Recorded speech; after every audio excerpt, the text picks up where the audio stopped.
It's week number 8 of the Read What You Own challenge, the last update for 2024. How did I do?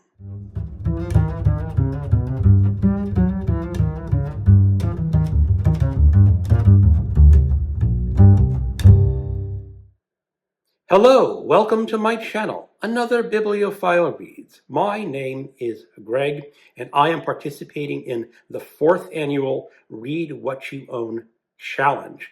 This is a yearly event originally created by that evil mastermind, Criminali.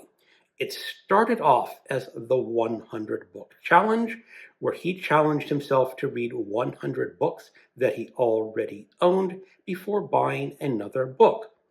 And a few other booktubers with me along there went along with his challenge. And over the years, as I said, this is the 4th year that we've done this, the rules have morphed a little bit. You now don't have to read 100 books. You can choose your number of books, or beginning in the 4th year, you can choose the number of pages that you want to read. This is along with the other co-hosts, MJ at Reading This Life, Crystal at Fiber Artsy.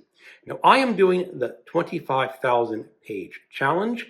I will provide a link in the description of this video if you're more interested in the history and the rules that I am personally following. And every participant can have slightly different rules. The first book that I finished reading was The Demon Haunted World: Science as a Candle in the Dark by Carl Sagan. This is a book that I originally read in the late 90s, shortly after it was published. I think this should be counted as one of the major books of the 20th century and should be taught in every high school classroom and maybe even every college classroom, because you can't hurt by reading, or you can't be hurt by reading this book too much, in my humble opinion. And essentially, this is Carl Sagan working as a teacher to give people the skills to build up what he calls a baloney detection kit. Because lots of people are going to try to feed you baloney and pseudoscience and just fake information. And he wants to build up people's minds and critical thinking skills to get them to understand what is baloney and what is not baloney. I would probably use the word hogwash, or maybe something a little stronger, but this is important because it goes through some of the major tenets of science and how you use science to keep this baloney away from your personal beliefs. Now, part of this book has not aged particularly well. There are large portions at the beginning where Carl Sagan is talking about the belief in alien abductions. I don't think alien abductions is a thing anymore, but back when he wrote this, there were many people who still believed that they were being abducted by aliens and sent off in flying saucers and experimented on. And there is absolutely not one scrap of verifiable evidence that would lead a person with critical thinking skills to believe that people were actually abducted by aliens. And Carl Sagan actually goes through some historical beliefs. Before people really believed in UFOs or aliens, people believed in things like fairies and being taken away by fairies. And the stories are remarkably similar.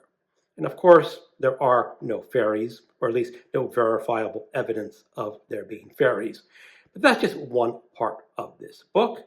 Again, I think everyone should be reading this and building up their critical thinking skills, because people will try to feed you baloney. It may not be just about pseudoscience. It may not be about being abducted by aliens or homeopathy or any other kind of fake medicine that people feed you. It can also be extended to politicians handing you a line of baloney saying that they're going to fix everything. Get critical or read this book. My wife has a good pickleball friend who lives in the retirement community with us, and her friend lives alone and wanted to do something for the holidays. So they decided to visit Longwood Gardens in Pennsylvania, about 40 minutes outside of Philadelphia. And I went along for the day trip because we drove up on Christmas Day, spent the night in a hotel, and then they went off to this garden to see some lights and have a fancy schmancy lunch. So I had to entertain myself during the day, and I listened to an audiobook, Signalz by F. Paul Wilson. Signalz is part of his 6-novel adversary cycle. This novella does not stand alone, in my humble opinion. You have to read it with the other books, especially the 6th book, Night World. Night World is about the cosmic battle between good and evil, where evil is trying to take away the sun. The sun will start rising late every day and start setting early every day, and eventually those daylight hours will shrink to zero and the world will be cast into eternal darkness. Now, this novella takes place just before and crosses over just a little bit with the beginning of that book. The novella follows a number of different plot lines that are working in the background against the novel Night World, and it was incredibly entertaining. Not the best horror novella ever written, but it was interesting to see how an author can create a story that runs parallel to one of the novels. And there are a couple of scenes in this novella that show the same scene in the Night World, but from a different viewpoint. So if you are interested in the adversary cycle of novels, do check out Signalz, because I thought it was just a fun little addition to that series.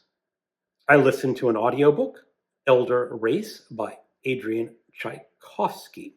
Tchaikovsky is raising in my estimation as one of the great contemporary living science fiction authors. I definitely want to read more by him. Elder Race is a short novel. It is occasionally listed as fantasy on the internet, but is definitely science fiction. But there are 2 essential viewpoints in this novella. One viewpoint is from a princess of a realm, a 4th daughter, not expected to amount to much. And then there is a second viewpoint of an anthropologist that is watching out over this world, because this world was a human colony world originally that has sort of descended into a non-technological society without much science knowledge. So you get 2 opinions, or should I say 2 viewpoints. The viewpoint of the princess is all magic. She views the world of science of this anthropologist as a wizard because he has advanced technology where she doesn't know about technology at all. This is an excellent example of Arthur C. Clarke's adage that a significantly advanced technology is indistinguishable from magic. In this princess's language, there is no word for science or scientist.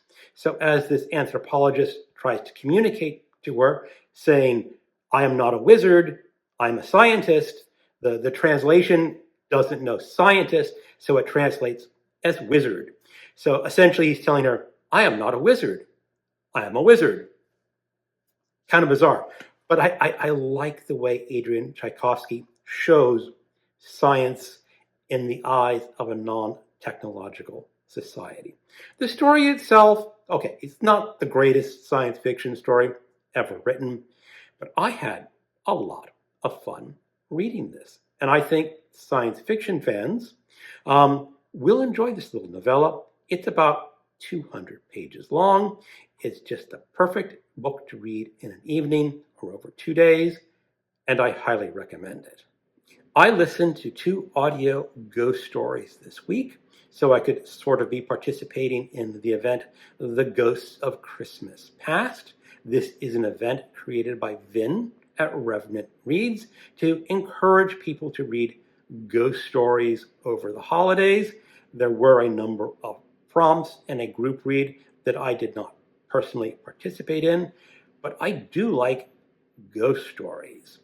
And the two ghost stories I read were Casting of the Runes by M.R. James and The Signalman by Charles Dickens.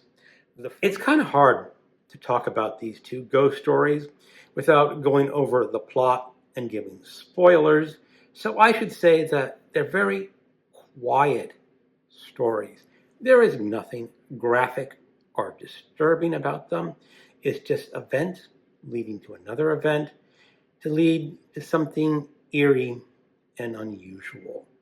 The Casting of the Runes doesn't have traditional ghosts, but it does have a curse. Now, the Signalman does involve ghosts in the traditional sense, and it was based on a true, or inspired by a true train wreck in 1861. They're a lot of fun, and I'm sort of sad that the holiday season is now over, because I'm really enjoying these old-fashioned ghost stories.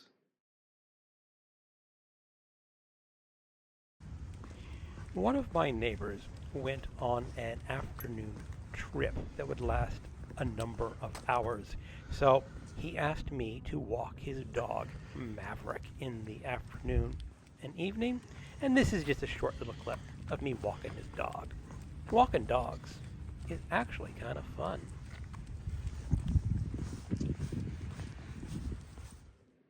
I'm slogging along with Against the Day by Thomas Pynchon as a group read over on my Discord channel. This is essentially started as a buddy read with Alan at Big Hard Books and Classics, and we opened it up to a number of people who wanted to read it. I think a lot of people who started this book have put it aside and saying, not my kind of book. I'm going to finish it. I will. I'm just about over the halfway mark, and the plot line really hasn't come together. I was talking about this the other night on my live show, and it seemed to me that Thomas Pynchon is fond of substances, like mind-altering substances, and he just had some really good drug trips, wrote some brilliant prose, and has been throwing it all together in this novel. Now, maybe it will come together later as a novel. That remains to be seen.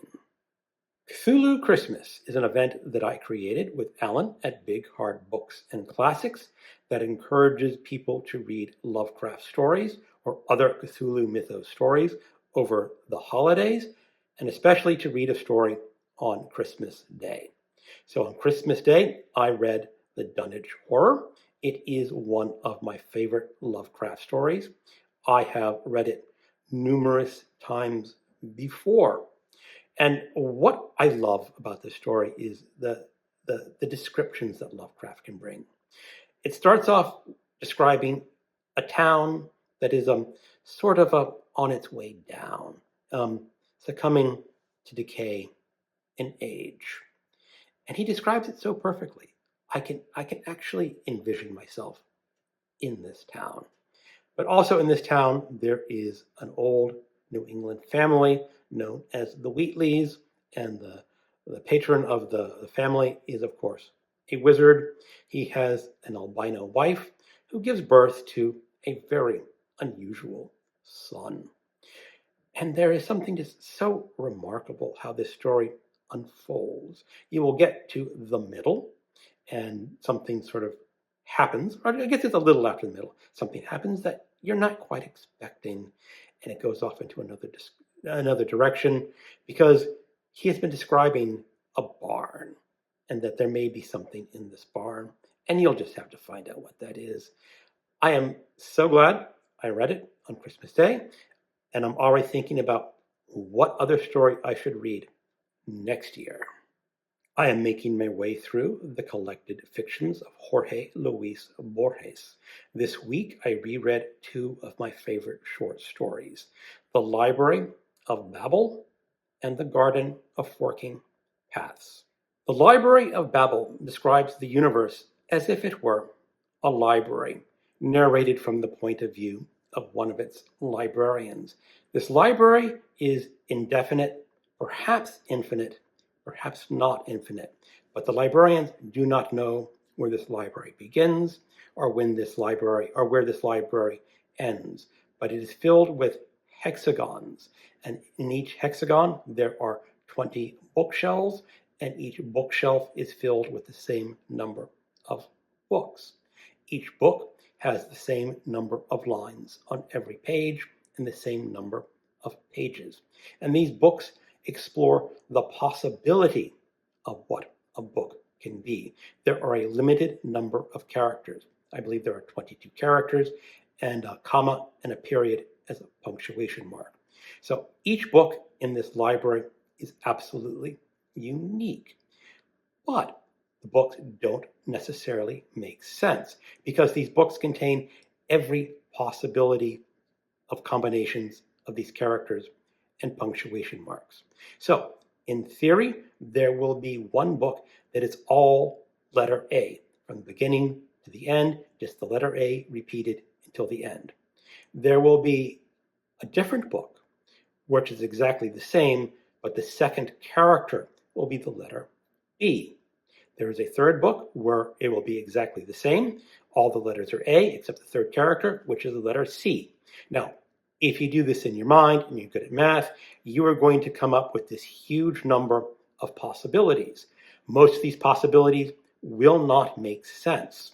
And when you come across a book that has a passage that makes sense, you have discovered something rare and precious because it's not going to happen very often. Now, in theory, you might find one book that is entirely sensible, except for a couple passages. That would happen because that book has to exist in this universe. So, a fascinating exploration of what the universe could be given a limited number of characters. One of my favorite short stories. The Garden of Forking Paths may be my favorite short story of the 20th century. On the surface, it is an espionage story of a Chinese man living in England during World War I. He is an agent for the Germans. He is about to be caught and presumably executed, so he must devise a scheme to get secret information out to the Germans. Now, this Chinese man is the descendant of, let's just say, a famous Chinese philosopher. This philosopher was an important man back in China who retired to build a labyrinth and write a novel. No one found the labyrinth, but they did find his novel, which is a jumbled mess. Because in one chapter, the main character dies. In a second chapter, he's back alive again. In a different chapter, there is an army marching to conquer a city, and they conquer it. In the next chapter, they don't conquer it. They lose the battle. So it's a jumble of a novel, supposedly. And this Chinese man, in his scheme to get his information out to the Germans, discovers a man who has unlocked the secret of this mysterious novel. Such a great short story. Again, probably my favorite of the 20th century. Okay, that is everything that I read or listened to for week 8. I finished 1,021 pages. That brings my grand total up to 10,293 pages. If my math is correct, I have completed 41.17% of my Read What You Own challenge to get to 25,000 pages. Thank you for watching, and keep on reading.